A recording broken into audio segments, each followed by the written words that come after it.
السلام عليكم ورحمة الله. النهاردة معانا فيديو جديد هنعمل فيه الخميرة بتاعة العيش البلدي أو العيش الشمسي. لسه عروسة جديد ومتجوزة وعايزة تعرفي العيش الشمسي بداياته بتتعمل ازاي. تعالى اقولك ازاي تبدأي من الأول خالص تعملي الخميرة، وكمان هنخبز العيش على الفرن بتاع البوتاجاز. هنعمله ازاي ومن غير مقارص ومن غير أي حاجة. هو كل اللي هتحتاجيه الدقيق والردة، كل حاجة هتبقى متوفرة عندك. حتى لو انت مسافرة ونفسك في العيش الشمسي تعالى اقولك ازاي تبدأي تعمليها. هنعمل خميرة سهلة وبسيطة وبدون خميرة فورية ولا أي حاجة من كل اللي بتسمعوه. تعالوا بالراحة كده، نجيب كوباية من الدقيق ونجيب المضرب اليدوي. عايزة تشتغلي بإيدك مفيش مشكلة. مية دافية زي دمعة العين، مية دافية مش سخنة، مية دافية عادية جدا. في الصيف استخدمي مية من الحنفية عادي جدا. إنما أنا الوقت اللي أنا كنت بعملها فيه كان حوالي من شهر كده، فكانت يعني في الشتاء. تمام. بس اختمرت معايا زي ما شفتوا وطلعت. هقولك ازاي كل اسرارها. هبدأ كده شوية المية حبة بحبة كده، بحيث ان انت تعملي عجينة تكون شبه سايلة. يعني اول عجينة ليها او اول حاجة، على فكرة عايزة اقول لكم الفيديو بيمر بكذا مرحلة، فخليكي معايا عشان تعرفي ازاي وصلت للنتيجة اللي شفناها في اول الفيديو. اول حاجة عملتها زي ما انتم شايفين كده، خميرة سايلة عاملة زي البان كيك. تمام. خلاص كده خلصت معايا. هبدأ بقى اجيب شوية دقيق كده، هوريها لكم دلوقتي بالمعلقة اوريك السمك بتاعها. يعني خفيفة جدا كده، عاملة زي عجينة الزلابية او حاجة. طيب ينفع اعملها تقيلة؟ هتاخد وقت منك. يعني لو في الصيف تمام مفيش مشكلة، ممكن يعني تديها حبة دقيق تاني، تزوديها حبة دقيق تاني. انما في الشتاء لا، يعني ما انصحكيش قوي. انا بحب دايما بدايات الخميرة بعملها بتبقى سايلة كده او خفيفة، وبعد كده بمجرد ما بتطلع في المرة التانية ان شاء الله هتقلها اكتر. هبدأ كده زي ما انتوا شفتوا هغطيها باللي هي الفوطة الميكرو فايبر دي يعني بتحفظها معايا وحلوة جدا. هبدأ اشيلها كده في مكان دافي لمدة 8 ساعات مثلا 12 ساعة، على حسب ما وقتك يسمح. تمام. بعد كده هبدأ اكشف عليها، هبص الاقيها عملت كده زي ايه، زي ما هي. يعني هي ما زادتش الزيادة اللي هي، لكن هي بدأت كده ايه ادت عرق شوية وادت مطة شوية. هبدأ ازودها بالدقيق على حسب ما تحبي. على حبة تزوديها وتبقى كبيرة، يعني لو انت مثلا عايزة توزعي منها لحد او عايزة تحفظيها لفترة، هي ينفع ان احنا نحفظها في الفريزر لمدة 6 شهور او اكتر. تمام. بس يعني يفضل ان انت تعملي مثلا ايه، لو انت بتخبزي مثلا كل اسبوع اعملي المقدار اللي انت شفتيه معايا. انا بدأت زودتها بالدقيق، وخليت جنبي برضو كوباية مية، كل ما بحتاج بضيف ايه للعجينة. حسيت كده ان هي علشان صغيرة، يعني تلات ارباعها كده بيجي في ايدي. يعني في بداية الفيديو واحدة هتقولي ايه، طب ما تعمليها بايديكي، هما كلهم حبة دقيق صغيرين وانتوا عارفين العجن يعني محتاج كمية كبيرة، فلما تكون كمية صغيرة هتبصي تلاقيها لزقت كلها في ايديكي ومش هتقدري تطلعيها. زودتها هنا بالدقيق في الاول. عجنت شويه صغيرين اللي انتوا شايفينها. لما بيكون العجين كتير او عجين مثلا فيه سمنه او زيت، بتبداي كده ايه بتفك العجينه من ايديكي. انما لما تكون زي ما انتوا شايفين كده هتبصي شايفين يعني بتلزق معايا وبتلزق في ايديا. حلو الكلام. عندك عجان وعايزه تعمليها اعمليها في العجان، بس انا يعني ايه من رايي ان انت تعمليها في ايديكي، لان هي بتبقى تقيله شويه. انا دلوقتي هعملها اتقل فهتبقى تقيله شويه على العجان. تمام. يعني اول مره كانت خفيفه، المره دي بقى لا، انا عايزه ايه اخليها تبقى تقيله معايا علشان تبدا تخمر معايا كده، وهوريها لكم. هبدأ كده اخلصها زي ما انتم شايفين، وهبدأ كده اغطيها بالدقيق ونقول لها يعني ايه نغطيها بالدقيق كده ونقول ربنا يا رب يكفينا ويكفيكوا شر الدقيق. تمام. دي كانت دايما والدتي تقولها، يعني سترناكي بالدقيق ربنا يكفينا ويكفيكي شر الدقيق. هبدأ كده غطيتها بالدقيق، وبعد كده بدأت غطيتها بالفوطة.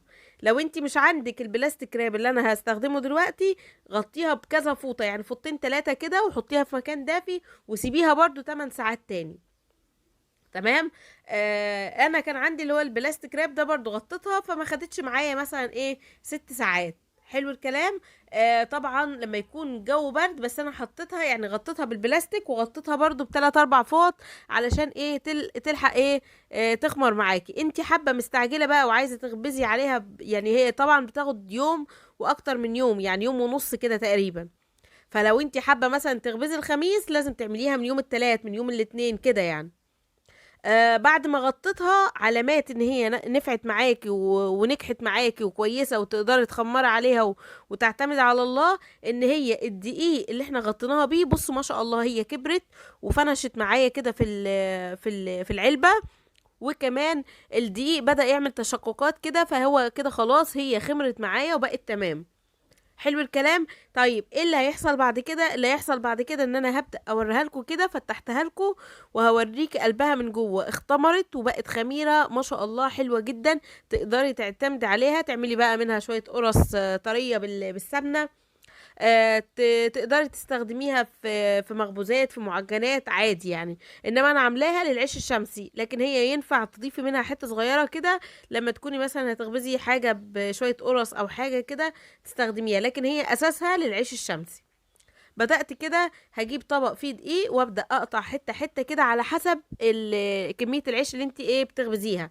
يعني الحتة اللي انا قطعتها دي تعمل معاكي مثلا ايه لغاية 15 20 رغيف، بس ايه هنعمل عليها خميرة تاني. يعني دي هتبقى بداية ان انت تعجني عليها دقيق تاني زي ما انا هوريكي دلوقتي، بس انا للأسف ما صورتش اخر مقطع. لكن هي عبارة ان انت عن برضو هتضيفي لها دقيق وهتزوديها يعني على حسب كمية العيش اللي انت هتخبزيها. انما هي كده احنا كنا بنجيبها من الجيران وكده. كنا برضو بناخد ايه اللي هو يعني حتة صغيرة كده تاخديها وتعجني انت بقى عليها، وتاني يوم تبداي تعجني عليها العيش كله. طبعا انا هنا ايه كنا احنا في الشتاء، فاخدت اللي هي اللي زادت معايا لقيتها صغيره تمام، وانا كنت هخبز عيش يعني كتير، يعني مثلا 15 20 رغيف وكده. فبدات كده ايه زودتها. طيب لو انت هتعملي 5 6 رغيفه، لو انت في الصيف هتستخدمي واحده بس من اللي انا استخدمتهم، واحده من دول. لو انت في الصيف هتخبزي مثلا 10 رغيفه او 6 او حاجه، هتستخدمي واحده. هتخبزي كتير يعني الخميره هتعجني بقى عليها كتير. تعالى اقولك برضو هنعملها ازاي. تمام. يعني مثلا الحته الصغيره دي هتاخدي لها مثلا حوالي 5 كوبايات دقيق، مثلا 6 كوبايات دقيق. تخبزي كميه اكبر، حطي كيلو دقيق على بعضه. فهماني؟ وعايزه اقولك برضو ان انت ينفع يعني ادينا عملناها مثلا، خمرناها كده، هبدا انا دلوقتي اضيف عليها الدقيق وابدا اخبز عليها للعيش الشمسي، بس اضيف معاها حب يعني ايه معلقه كده او حاجه من الخميره الفوريه، عشان ايه يعني العيش يطلع معايا بسرعه ويختمر بسرعه. تمام. قبل ما عايزه اقولك ان انت مثلا قاعده معاكي اخر قطعه ومش عايزه تعملي خميره تاني، مش عايزه تعملي الخطوات اللي احنا عملناها كلها دي. تمام. الافضل بقى ان انا علشان ما كانش عندي اي حاجه خالص عملت الخميره دي من اولها.